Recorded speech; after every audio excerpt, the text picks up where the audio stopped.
When you talk about dealing with toxic people, the first thing you have to understand is this: you cannot fight a spiritual battle with natural eyesight. You need discernment, God-given clarity that lets you see beneath the surface. Because toxic people don't always announce themselves. They don't walk into your life waving red flags or holding signs that say, "I'm here to drain your peace." No, they often walk in smooth, smiling, and seemingly harmless. They show up with charm, with charisma, with the right words at the right time. But over time, God begins to show you what your emotions tried to hide. Discernment is that inner knowing. When your spirit picks up what your mind has not yet processed. It's when something inside you whispers, "Pay attention," even though nothing obvious is happening on the outside. God has a way of revealing people's true nature without saying a word. He lets small cracks surface. He lets little moments expose big truths. He reveals patterns, habits, inconsistencies, things you would have overlooked if he didn't nudge your spirit first. And the moment you start seeing clearly, everything changes. Oftentimes, you'll feel it before you understand it. You'll feel drained after certain conversations. You'll feel anxious around certain people. You'll feel like you're always giving, always explaining, always apologizing, always shrinking just to keep the peace. Those feelings are not random. They are signals. God is alerting you to something your heart has tolerated for too long. Toxicity rarely starts loud. It starts subtle. But God always helps His children see what could harm them, even when the person tries to hide their true intentions.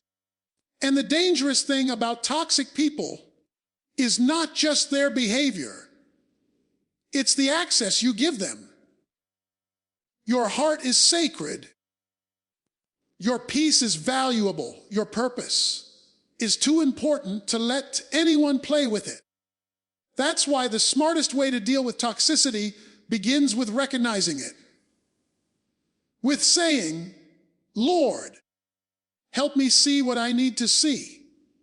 Help me stop making excuses for behavior that keeps breaking me. Help me discern who is for me and who is simply convenient." Discernment is God's shield. It's His way of protecting you before the damage is done. It's His way of saying, "I love you too much to let you stay blind to this." So when He reveals someone's true nature, don't second guess it. Don't silence it. Don't call it overthinking. It's God giving you wisdom, insight, and foresight. And the moment you start trusting that spiritual instinct, you'll notice your life begin to shift. You'll stop tolerating what drains you. And you'll start recognizing who truly belongs in your story. Guarding your peace is not just an emotional decision. It is a spiritual assignment.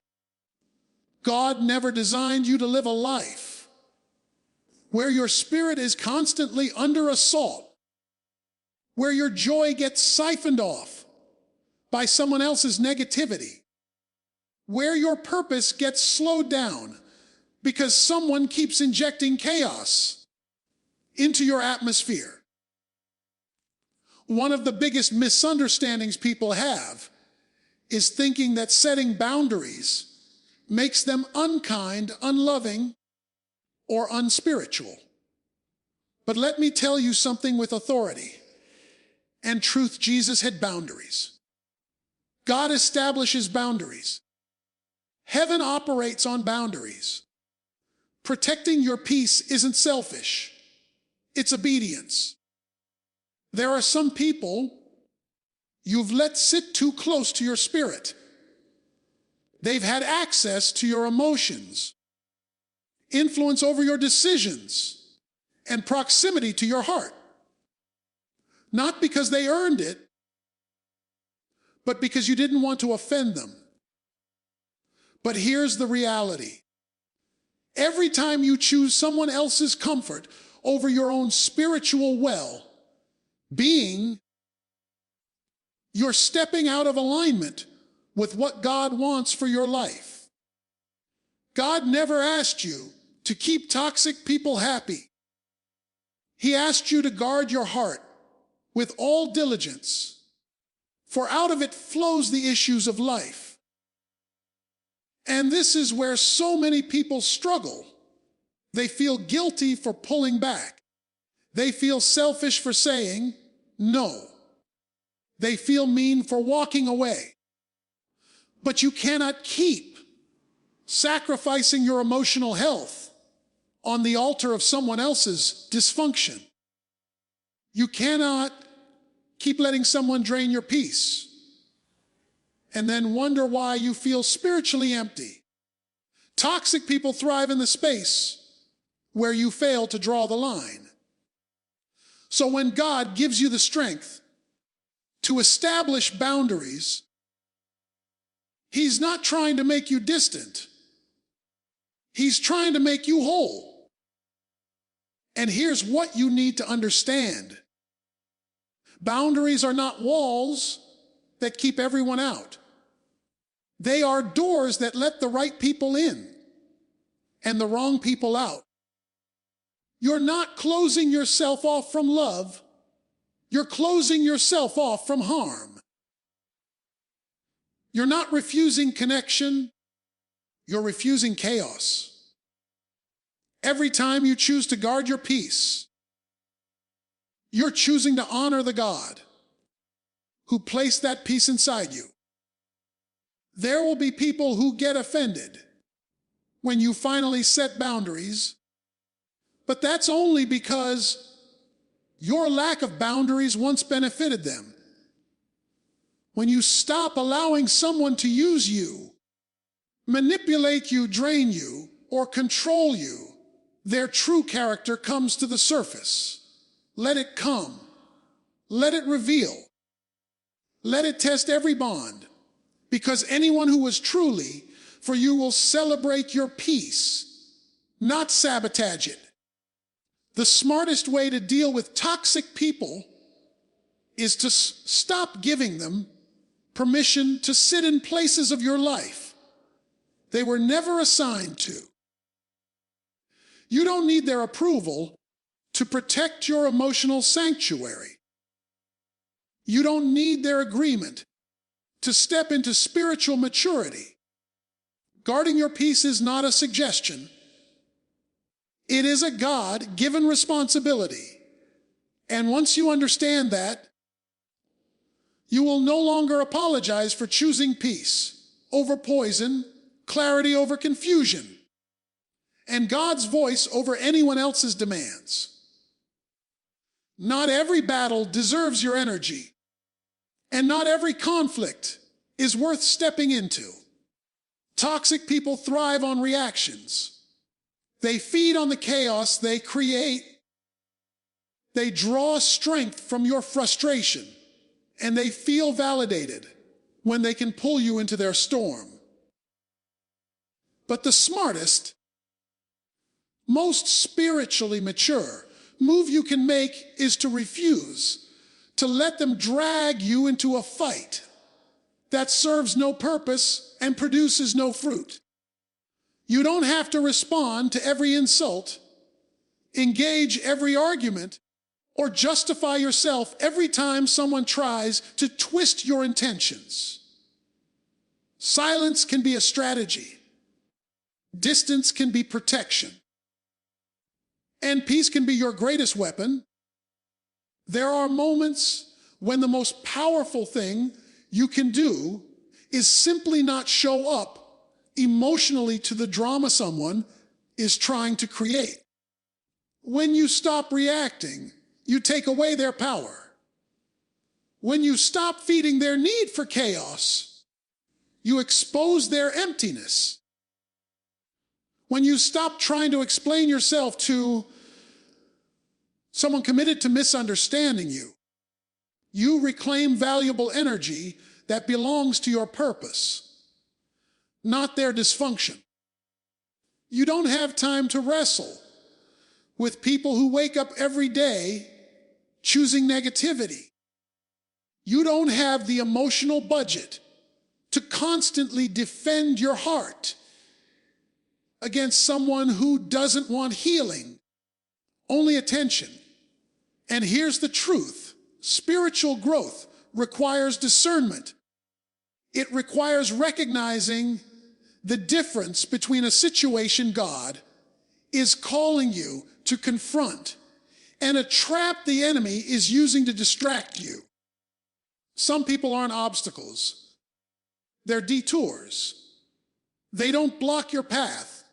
They slow your progress. They are not in your life to contribute, only to consume. When you learn to identify those patterns, you begin to understand that walking away isn't weakness. It's wisdom. You cannot soar if you keep stopping to argue with every crow that screams from below. You cannot move into your higher calling if you keep letting low energy people pull you back into their cycle.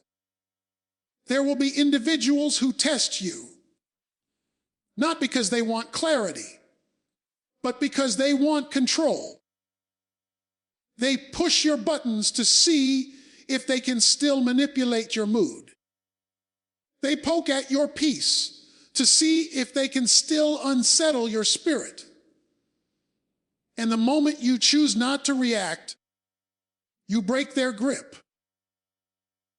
When you decide not to give them emotional access, you sever the roots that kept their influence alive.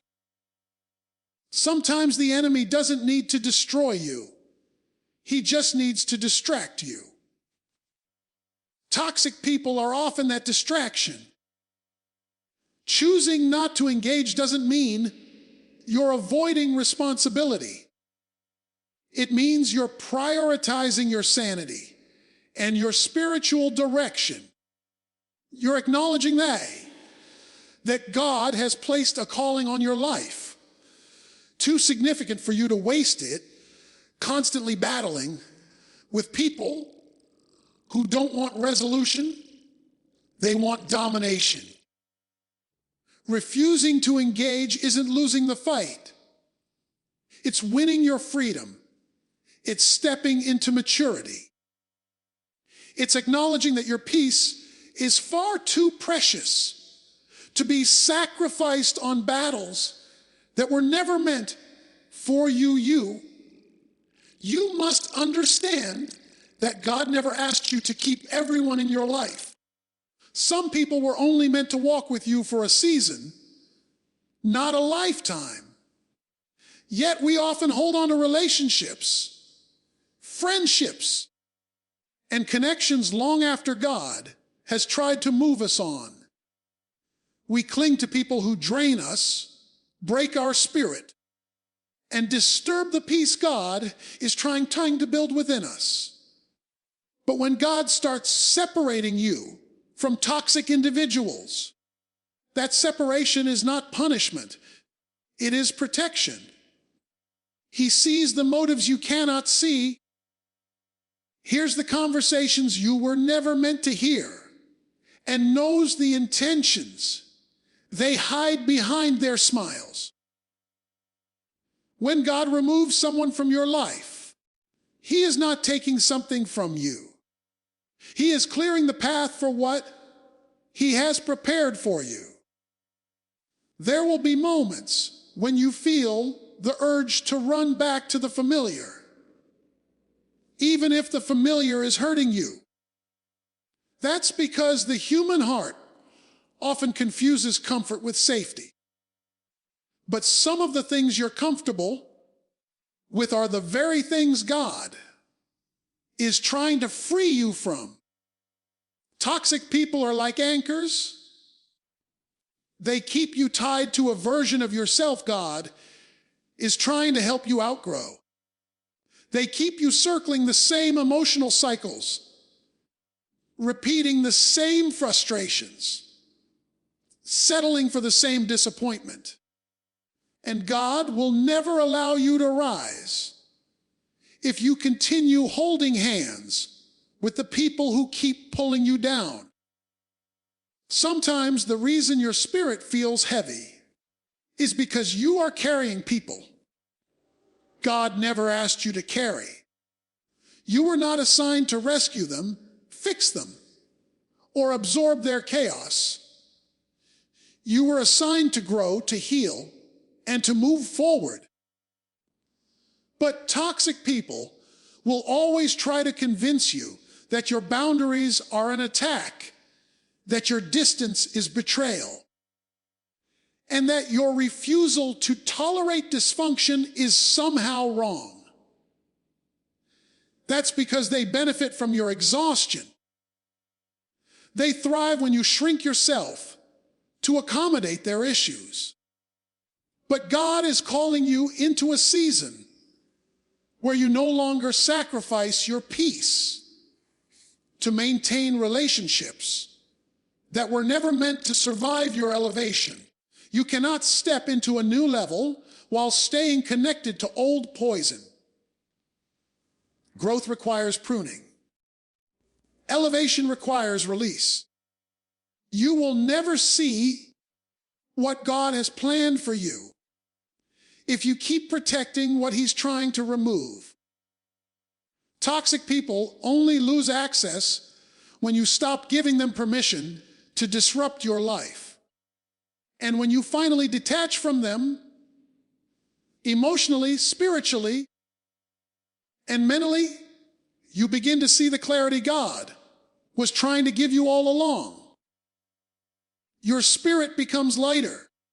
Your purpose becomes clearer. Your path becomes wider. Because the moment you let go of the wrong people is the same moment God begins to bring the right ones into your life. There comes a moment when you must realize that the smartest way to deal with toxic people is not by fighting them, fixing them, or forcing them to change. It's by refusing to let them have power over your mind, your emotions, and your peace. Toxic people thrive on reaction. They feed on your frustration. They want you tangled in their drama because it keeps you from walking in your purpose. But the moment you stop reacting, the moment you stop explaining yourself to people committed to misunderstanding you, the moment you stop letting their behavior dictate your mood, that's when you truly take your power back. Not everyone deserves a front row seat to your life. Some people only deserve the balcony, and some don't even deserve a ticket. When God elevates you, He also expects you to manage access. You cannot hand your peace to people who have proven they do not know how to handle it. You cannot keep giving your energy to people who only show up when they need something from you. The smartest way to deal with toxic people is to protect your focus like it's sacred. Because it is. Every minute you spend arguing with someone who refuses to grow is a minute stolen from the calling God placed on your life. You must learn the strength of silence. Not every attack requires a response. Not every insult deserves your energy. Sometimes the greatest victory is not in proving them wrong, but in refusing to come down to their level. When Nehemiah was building the wall, his enemies tried to distract him, deceive him, frustrate him, and pull him off the project. But he said, I am doing a great work and I cannot come down. That is the mindset you need when dealing with toxic people. You are doing a great work, building your life, building your faith, building your future. And you cannot come down just because someone else is comfortable living in chaos. Toxic people want to trap you in emotional quicksand. The more you fight, the deeper you sink. But when you stay calm, stay grounded, stay prayed up, and stay focused, you rise above the things designed to pull you under. Your peace is not weakness. It is spiritual warfare. It is your refusal to let someone else's brokenness break you. And when you choose peace over drama, wisdom over reaction, and purpose over distraction, God Himself steps into the situation and handles what your hands no longer touch. That is the smartest way to deal with toxic people. Guard your peace. Elevate your boundaries. Stay aligned with God, and let your growth be the loudest response you ever give. There will come a point in your journey when God will ask you to rise above the noise, to stop shrinking yourself to fit the expectations of people who were never meant to understand your calling. Toxic people will try to convince you that you are the problem simply because you refuse to tolerate what drains your spirit. But when God begins maturing you, He also begins separating you. Not because you're better than anyone, but because He's preparing you for a level that not everyone can go with you. Elevation requires a shift, and shifts always expose who truly supports your growth and who only supported your comfort. You will notice that the closer you get to your purpose, the more uncomfortable toxic people become. That's because your growth exposes their stagnation. Your healing confronts their denial. Your progress contradicts the lies they told themselves about you. But you cannot stunt your growth to soothe someone else's insecurity. You cannot slow down just to make someone else feel more comfortable with where they chose to remain. You were not created to tiptoe through life, afraid of upsetting people who never celebrated you in the first place. And sometimes the hardest part of dealing with toxic people is accepting that they will rewrite the story to make themselves look innocent and you look guilty.